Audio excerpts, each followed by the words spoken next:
Everybody, so in this session we are going to discuss one problem on multiplexer. So the problem is as below: implement following Boolean function using it as to 1 mux.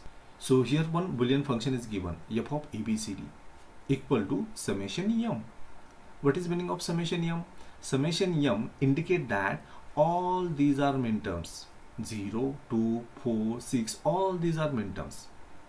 Okay, so here before moving ahead we must know one thing. In case of minterm, output is 1, while in case of max term, output is 0. So we must know this particular point, then only it is possible for us to understand this particular problem. Okay, so let's see the solution. Let's try to understand one important point. Whenever any Boolean function is to be implemented by using multiplexer, then how do we select that multiplexer? How do we select that multiplexer which will be required to implement given Boolean function? So we know that we have different types of multiplexer. Okay, we have different types of multiplexer. We can have 2:1 mux, we can have 4:1 mux, we can have 8:1 mux, we can have 16:1 mux. So in 2:1 mux, how many selector lines are present? Yes, 1. Then in 4:1 mux, how many selector lines are present? 2. In 8:1 mux, how many selector lines are present? 3. And in 16:1 mux, how many selector lines are present? 4.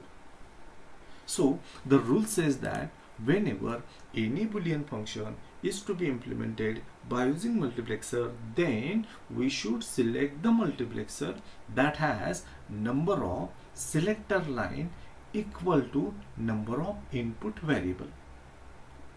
So how many input variables are present? So in this problem 4 input variables are present. In this particular function 4 input variables are present. So according to the rule we will require a multiplexer that will have how many selector line? 4 selector line. So in which multiplexer? In which multiplexer we have 4 selector line? Yes, in 16:1 mux. In 16:1 mux we have 4 selector line. Right? So in order to implement given Boolean function, we will require 16:1 mux. So this is our conclusion. But in the problem, see, it is given that we should implement given Boolean function by using 8:1 mux. Okay, so 8:1 mux, it has only 3 selector line. So in this case, how to proceed? So very simple. So in this case, what you have to do, you need to prepare one special table. You have to prepare one table. Okay, so we know that in the table we have rows and column. So in the table we should take 2 rows. Okay, in the table we should take 2 rows. Now the question is that how many columns should be there? So here I will write one statement. Okay, so the number of column present in the table should be equal to number of input lines present in the given mux. Please try to understand, very simple.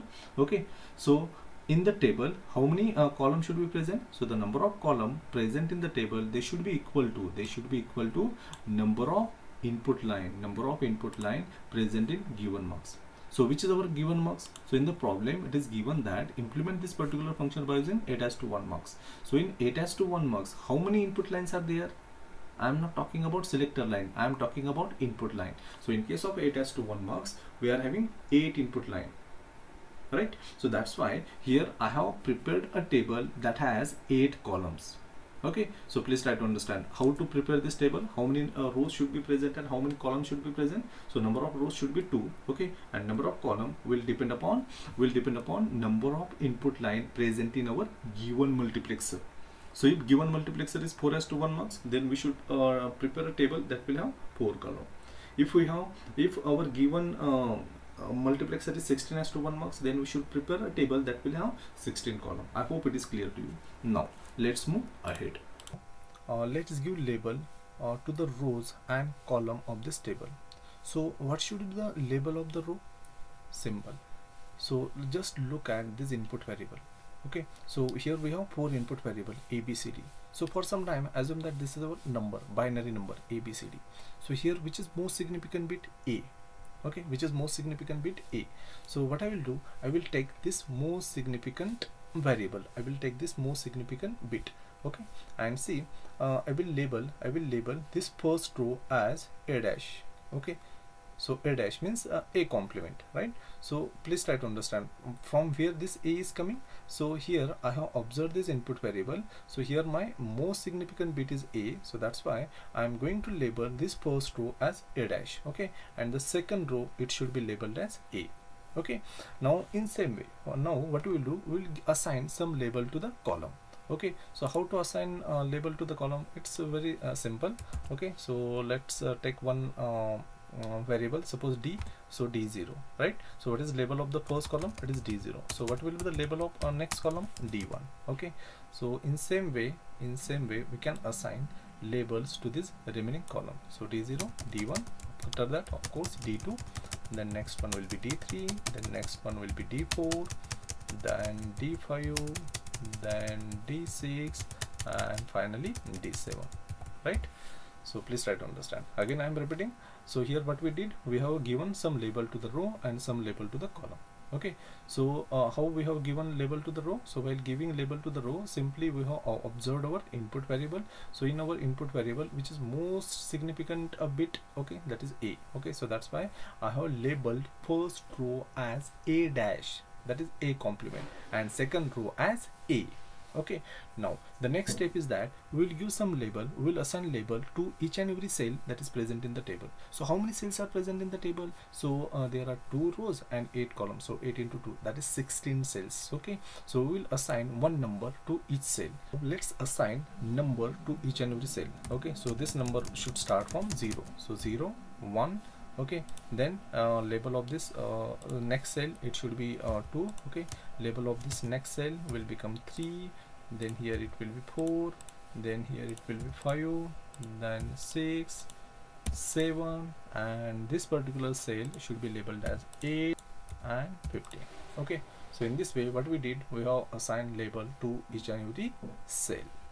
Let's start with this first cell, cell 0. Okay, so for given function, whether term 0 is minterm. Okay, so for given function, whether term 0 is minterm, yes. So that's why what I will do, I will put here circle. Okay, just we have to encircle this cell 0. Please try to understand. So when we have to encircle the cell, so we should encircle the cell if corresponding term is minterm for given function. Okay, now see this cell 1. Okay, so cell 1 correspond to which term? Term 1. Okay, so for this function, whether term 1 is minterm? No. Okay, so don't encircle it. Now see cell 2. Okay, so cell 2 correspond to which term? Term 2. For this function, whether term 2 is minterm? Yes, for this function term 2 is minterm, right? So that's why here what I will do, I will put one circle. Then whether term 3 is minterm for this particular function? No, term 3 is not minterm, so I will not put the circle. Okay, similarly whether term 4 is minterm? Yes, term 4 is minterm, so I will put here circle, right? So which are other minterms? 6, 8, 9, right? So here 6, then 8, then 9, after that we have 10, 12, 14, we have 10, then we have 12, and then we have 14, right? So please try to understand. So when we should encircle, should encircle the cell if corresponding term is minterm, for given function, then only we should encircle. I hope it is clear. Let us draw it as to 1 marks. Okay, so see here I have drawn it as to 1 marks. So why it has to 1 marks? Because in the problem it is given that implement given Boolean function by using it has to 1 marks. So that's why here I have taken it has to 1 marks. In it has to 1 marks, we know that there will be 8 input lines, 8 data lines, 3 selector line, and 1 output line. Okay, now let's move to the input variable. Okay, input variable of the function. How many input variable? 4 input variable, a, b, c, d. Okay, out of this 4 input variable, we have already utilized a for giving label to each row of the table. Okay, so a is over. How many variables are remaining? 3 variables are remaining, b, c, d. Okay, so b, c, d. So what I will do here, see, I will give labels to this selector line as b, okay, then c and d. Okay, please try to understand why I have taken BCD, or from where this BCD are coming. So this BCD are coming from this input variable name. BCD are coming from input variable name. These are nothing but our input variable. So we are going to treat selector line of our multiplexer as input variable. Fine. Then let's move to input data line. So which is our input data line? Which is our input line? D0. Okay, so see, here the question is that whether D0 should be connected to VCC or whether it should be connected to ground, right? So how we are going to determine it? So we are going to determine it with the help of this particular table. Okay, so we can say that there is relation between each column of this table and each input line of this multiplexer.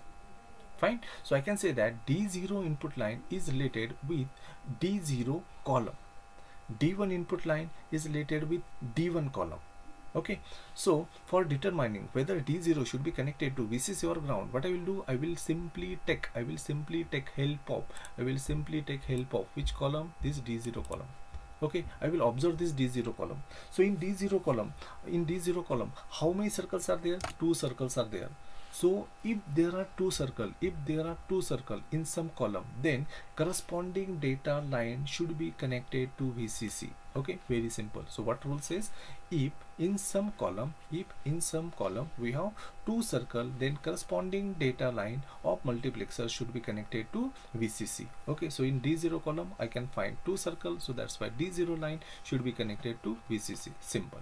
So in this table, is there any other column that also contain 2 circles? Yes, D2 column. Okay, so that's why what I will do, I will connect this D2 also to VCC. Okay, similarly you can observe that D4 column, it also contain 2 cells, so that's why I will connect this D4 to VCC. D6 column also contain how many circle? 2 circle. Okay, so that's why D6 data line should be connected to VCC. Okay, I hope it is clear. Now let's move to the D1. In column D1, how many circles are there? There is only 1 circle. If there is only 1 circle, so this is special case, please give attention here. If there is only 1 circle, then what to do? In that case, you should observe the label associated with the row that contain that particular circle. Okay, so D1 contain only 1 circle. This circle is present in the row that has label A. Okay, so this circle is present in the row that has label A. So that's why D1 line should be connected to A. Very simple, right? So if in some other case this circle is present, let's assume that this circle is present in the row correspond to row A dash. In that case, it will be required to connect corresponding input line to A dash. Very simple. Okay, now let's move to the D3. So in D3, whether there is any circle? No circle, so that's why D3 should be connected to ground. Similarly, in D5, whether there is any circle? No, it should be connected to ground. In D7, whether there is any circle? No, D7 should be connected to ground. Okay, so what is the rule? Yes, so in the column, if we have 2 circle, corresponding input line should be connected to VCC. If there are no circle, corresponding input line should be connected to ground. If there is only 1 circle, and if that circle is present in the row that has a label A dash, then corresponding input line should be connected to A dash. If there is only 1 circle, and if it is present in the row that has a label A, then corresponding input line should be connected to A. So in this way, we have prepared our final circuit diagram. So the analysis of the circuit that we design. Okay, so see, we have function f of abcd. Okay, we have function of 4 variable. So in this function, if I keep values of this 4 variable as all 0, then what output is expected? So for that, observe this function definition. Okay, so if all inputs are 0, so if all inputs are 0, then we are getting term 0. Okay, so for this function, whether term 0 is min term, yes, it is min term, and we know that in case of min term, what is output? Output is 1. So here, what output is expected? 1. Please try to understand what I am saying. For this function, if values of a, b, c, d are all 0, what output is expected? Output expected is 1. So let's see whether this design, whether this circuit is giving us output 1 for input combination all 0. Okay, so see, for that what I will do, I will make a 0. Okay, so see, a is 0 and b, c, d, they are 0, 0, 0, 0. Okay, now let's see what will happen in this multiplexer. So in the multiplexer, we know that if selector lines are 0, 0, 0, which input line will be selected? D0 line will be selected. D0 line is connected to VCC, so that's why what will be the output? Output will be 1. Please try to understand. In this function, we are expecting that if values of a, b, c, d are all 0, output should be 1. Whether it is happening in this particular circuit? Yes, in this particular circuit, if a, b, c, d are all 0, what is output? 1. Right, now let's take consider some other case. So let us assume that here inputs are 0, 0, 0, 1. Okay, so in this particular function, if inputs are 0, 0, 0, 1, so 0, 0, 0, 1 means which term? So it means term 1. Okay, it means term 1. So if this is our input combination, so this input combination correspond to which term? Term 1. Okay, now for this function, for this particular function, term 1 is min term or max term? Please try to understand what I am saying. For this particular function, whether term 1 is min term or max term? It is max term. Okay, it is max term. So what is output of max term? Output of max term is 0. Okay, so here for this input combination, what output is expected? 0. So in this circuit, whether we are getting output 0 for this input combination, so a is 0, b, c is 0, 0 and d is 1. Okay, so see here I will change the d. Now d is 1. In case of multiplexer, we know that whenever selector lines are 0, 0, 1, what will happen? Which input line will be selected? D1. Okay, which line will be selected? D1 will be selected, and D1 is connected to 0. D1 is connected to 0. So what will be the output? Output will be 0. Okay, whether we are getting expected output? Yes, because this function says that if this is the input, then output should be 0. Okay, so this circuit is also giving us output 0. Okay, let's take one more final case. So let's assume that here the inputs are all 1. Okay, if inputs are all 1, so a is 1, b is 1, c is 1 and d is 1. So this input combination correspond to which term? It correspond to term 15. Okay, it correspond to term 15. Now observe this function. So for this function, term 15 is min term? No, it is not min term, it is max term. So as it is max term, what output is expected? 0. Okay, so for this particular combination, what output is expected? 0. So in this circuit, whether we are getting output 0 for this input combination, let's check. Okay, so see, now here a is 1, a is 1, b is also 1, b is 1, c is 1 and d is 1. Okay, all inputs are 1. Okay, now in this multiplexer, when selector lines are 1, 1, 1, what is going to happen? Which input line will be selected? D7. Okay, so observe, D7 is selected. D7 is connected to ground. Ground means 0. So what will be the output? Output will be 0. Whether we are getting expected output? Yes. So in this way, we can say that whatever circuit that we have designed is correct. Thank you.